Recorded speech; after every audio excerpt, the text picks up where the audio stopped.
BA first year के second paper में आपकी दो टेक्स्ट बुक लगी हुई है। एक कहानियों की और दूसरी उपन्यास की। कहानियों की टेक्स्ट बुक में कुल जो 17 कहानियां हैं और एक बड़ा उपन्यास जो आपके लगा हुआ है धूल पौधों पर। इन सभी को पढ़ने पर पूर्व पढ़ने से पूर्व आपको कहानी के या उपन्यास के तत्वों की जानकारी होनी आवश्यक है, क्योंकि परीक्षा में कोई भी प्रश्न जो पूछा जाएगा उस प्रश्न के अंतर्गत कहानी के तत्वों से संबंधित आपको यदि जानकारी नहीं होगी तो आपको हल करने में बहुत कठिनाई का सामना करना पड़ेगा। कहानी के जो तत्व हैं उसकी समीक्षा करें या उपन्यास के तत्वों की समीक्षा, तो उससे पूर्व आप इस तथ्य को समझ लें कि जो भी कहानी मेरे द्वारा आपको पीडीएफ के रूप में प्रदान की जाएगी और जो उसको उसके अंशों की जो व्याख्या की जाएगी, जो समझाया जाएगा, है ना, तो उससे पूर्व आप उसके तत्वों की जानकारी आपके लिए आवश्यक है। उदाहरण के रूप में यदि मैं दूं कि जैसे मान लीजिए कि उसने कहा था कहानी से संबंधित प्रश्न आता है कि कहानी के तत्वों के आधार पर उसने कहा था कहानी के समीक्षा कीजिए, या जो मैंने मंत्र कहानी आपको उसके अंशों की व्याख्या करवाई या उससे संबंधित आपसे पूछें कि मंत्र कहानी के मूल उद्देश्य या अथवा मंत्र कहानी के कथानक और उसके उद्देश्य को स्पष्ट कीजिए।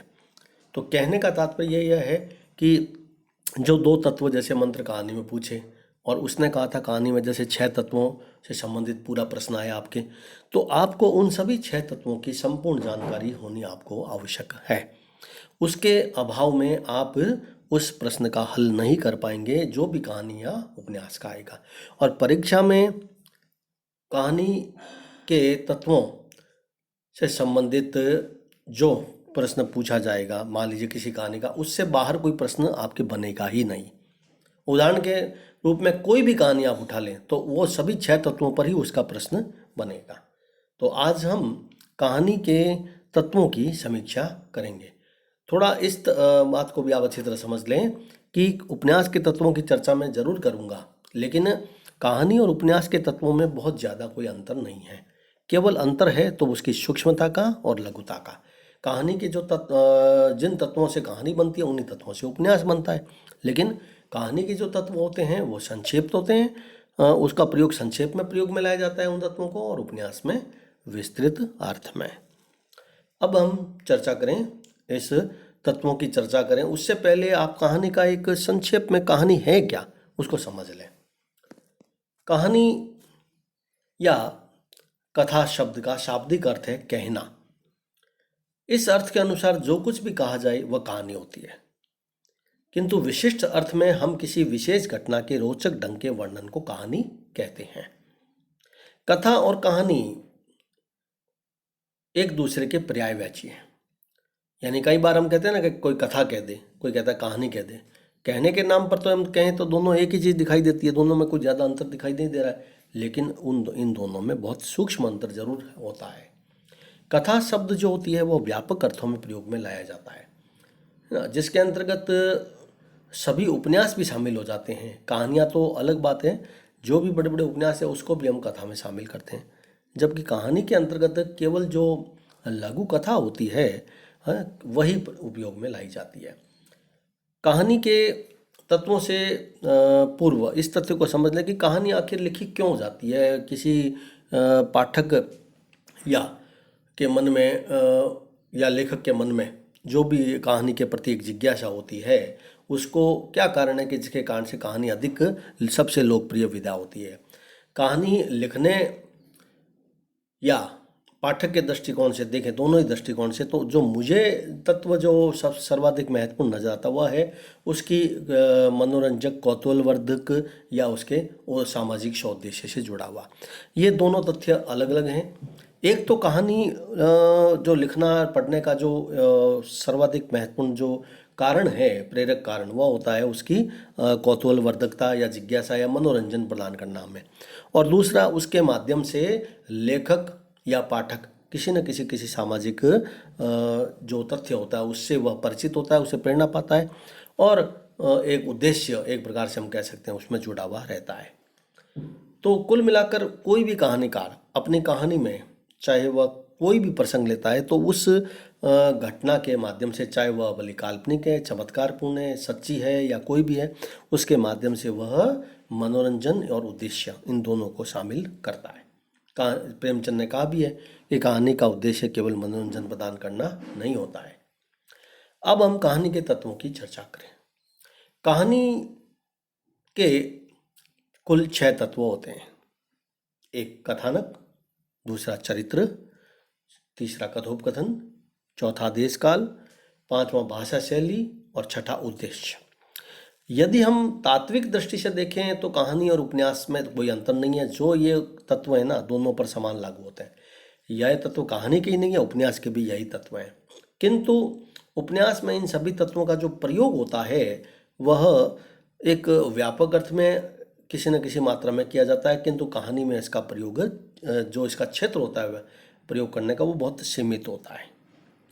और हो सकता है कि किसी एक तत्व पर वह कहानीकार अधिक ध्यान दे, अधिक प्रबलता दिखाएं, या उसमें एक ही तत्व की आपको अधिक प्रबलता देखने को मिल सकती है। उदाहरण के रूप में यदि हम देखें तो कई कहानियाँ आपने पढ़ी होगी, उनके नाम सुने होंगे, जो केवल किसी पात्र के आधार पर होती है, यानी उसमें उस पात्र का ही चरित्र महत्वपूर्ण है। किसी में केवल घटना ही महत्वपूर्ण होती है ना। तो ये अलग अलग तथ्य होते हैं जिसमें दूसरा तत्व छूट जाता है। जिस प्रकार हम कोई भी जब मिठाई बनाते हैं ना, तो मिठाई में मैदा, चीनी और घी का जो प्रयोग लेते हैं, तो उस के प्रयोग में क्या होता है कि अलग अलग चीज़ें जो बनती है उसमें अलग अलग प्रयोग में लाई जाती है। इनका प्रयोग की जो मात्रा होती है ना, वो और उसकी विधि होती है ना, उसमें अंतर होता है। यानी कोई बड़ी मात्रा में चीज़ बनानी हो तो हमें इसका उपयोग ज़्यादा लेना पड़ेगा इन चीज़ों का, और छोटी कम बनानी हो तो उनका उपयोग कम लेना पड़ेगा। यही अंतर उपन्यास और कहानी में। अब यदि हम देखें तो उपन्यास की कथा वस्तु में मतलब एक नहीं होती है, वह एक से अधिक उसमें हो सकती है घटनाएं, कथाएं, किंतु कहानी में केवल एक घटना का ही महत्वपूर्ण स्थान होता है। यदि उसमें ज़्यादा रख देंगे ना तो वो कहानी सफल नहीं होगी। ये खैर अलग हम एक टॉपिक लेंगे कहानी और उपन्यास के अंतर का। आज हम शुरुआत करते हैं कहानी के तत्वों की समीक्षा का। आप परीक्षा में इस टॉपिक को यदि समझ लेंगे तो किसी भी कहानी का उत्तर सही ढंग से आप कर पाएंगे, चाहे वो कहानी हो या उपन्यास। कहानी के जो 6 तत्व मैंने आपको बताए, उसमें सर्वप्रथम अब हम चर्चा कर रहे हैं कथानक की। कथानक, कथा वस्तु, वस्तु योजना, ये सभी एक ही नाम है। और कोई भी कहानी जो होती है बगैर घटना के ना, वह नहीं लिखी जा सकती। उसमें घटना बहुत महत्वपूर्ण होती है, और उसी घटना को कथानक, कथा वस्तु, या हम कह सकते हैं कि उसकी अन्य जो तथ्य होता है उसे कथानक, कथा वस्तु, वस्तु योजना आदि कई नाम इसके हो सकते हैं। यानी कहने का तात्पर्य मेरा यह है कि वह घटना या कथा जिस पर कहानी का ढांचा निर्मित होता है ना, वही कथा वस्तु कहलाती है। कथा वस्तु का जो अब प्रश्न यह उपस्थित होता है कि हमारे सामने कि कथा वस्तु का चयन आखिरकार कहानीकार किस तरह से करता है। उस संदर्भ में यदि हम देखें तो हम महत्वपूर्ण रूप में 4 आधार मान सकते हैं कथा वस्तु या कहानी के प्राप्ति के। पहला आधार तो है इतिहास और पुराण से संबंधित, यानी एक भारतीय जो इतिहास और पुराण हैं, हमारी जो सांस्कृतिक परंपराएं हैं, इत्यादि है, वह बहुत अमर है, और साहित्य के लिए भी वह अमर है। क्योंकि कोई भी जो कहानीकार है, उन जो इतिहास और पुराण है, उन घटनाओं को आधार बना करके कहानी का सृजन करता है। हमने देखा कि हिंदी कहानी जब शुरू हुई तो शुरुआती दौर में जयशंकर प्रसाद के द्वारा, है ना, हिंदी कहानी को बहुत एक सुदृढ़ आधार प्रदान किया गया।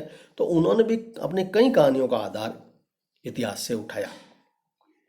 उनकी कुछ कहानियों के 2-3 कहानियों के नाम मैं आपको बताऊं, जिससे आपको पता चल जाएगा कि कहानी का कथानक भारत में इतिहास और पुराण से अधिक बहुत अधिक संबंध रहा है। जैसे चित्तौड़ उद्धार, अशोक, जहांरा आदि।